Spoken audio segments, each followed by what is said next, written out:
Барлықтарыңызға сәлем. Бүгін біз сіздермен сірне дайындайтын боламыз. Менің каналыма тіркеліп, видео ұнаса лайк басып, видеоны жақындарыңызбен бөлісуді ұмытпаңыз.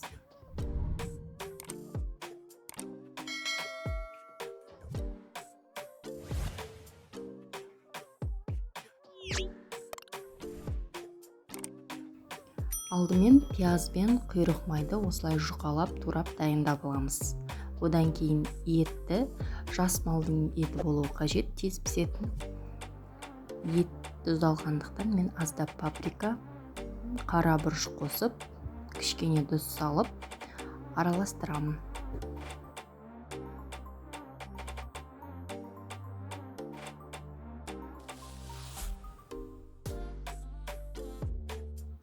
Дайындайтын қазанға алдымен құйрық майды дәл видеодағыдай орналастырамыз.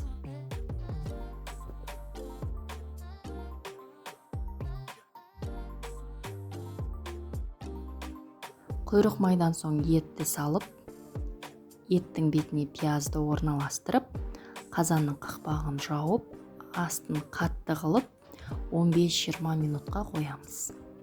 15-20 минуттан соң астын жайлатамыз. Енді біздер тағы да розочкалар дайындаймыз. Қажетінше ұн, тұз қосып, жылы сумен қамыр илейміз. Қамырымызды илеп болдық, енді 10-15 минуттай тындырып қоямыз.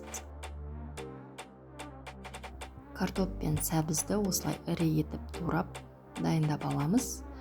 Пештің табасына салып, паприка, тұз, қара бұрыш салып араластырамыз.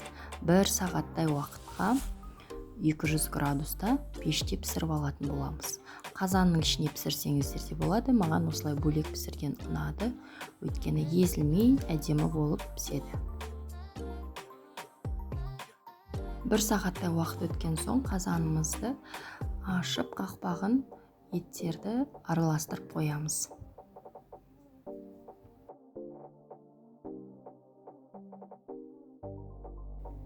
Ендігі кезекте розочкаларды дайындауға көшеміз. Қамырды күлшелерге бөліп аламыз.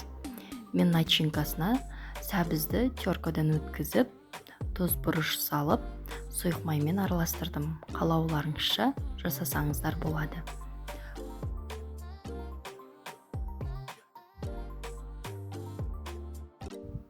Қамырды жұқа етіп жайып, видеода көрсетілгендей бөліктерге бөлеміз.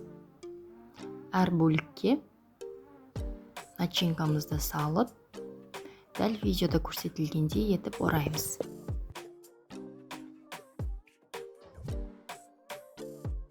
Розочкаларды де бөлек пісіріп аламын. Мантоваркіде 45 минуттай піседі. Сіздер қазанның ішінде бірге пісірсеңіздер де болады. Мінекей 1,5-2 сағаттың ішінде біздің сірнеміз дайын болды. Алдымен осылай картошкаларды орналастырып алдым. Одан кейін сәбіздерін, розочкаларымызды қоямыз.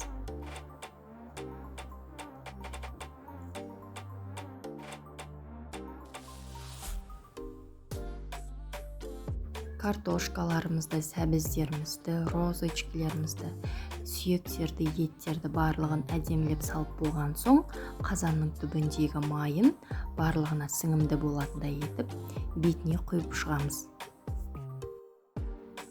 Тағамымызды өз қалауларыңызға байланысты әсемдесеңіздер болады. Пиязбен, аскөкпен немесе ақ желкенмен.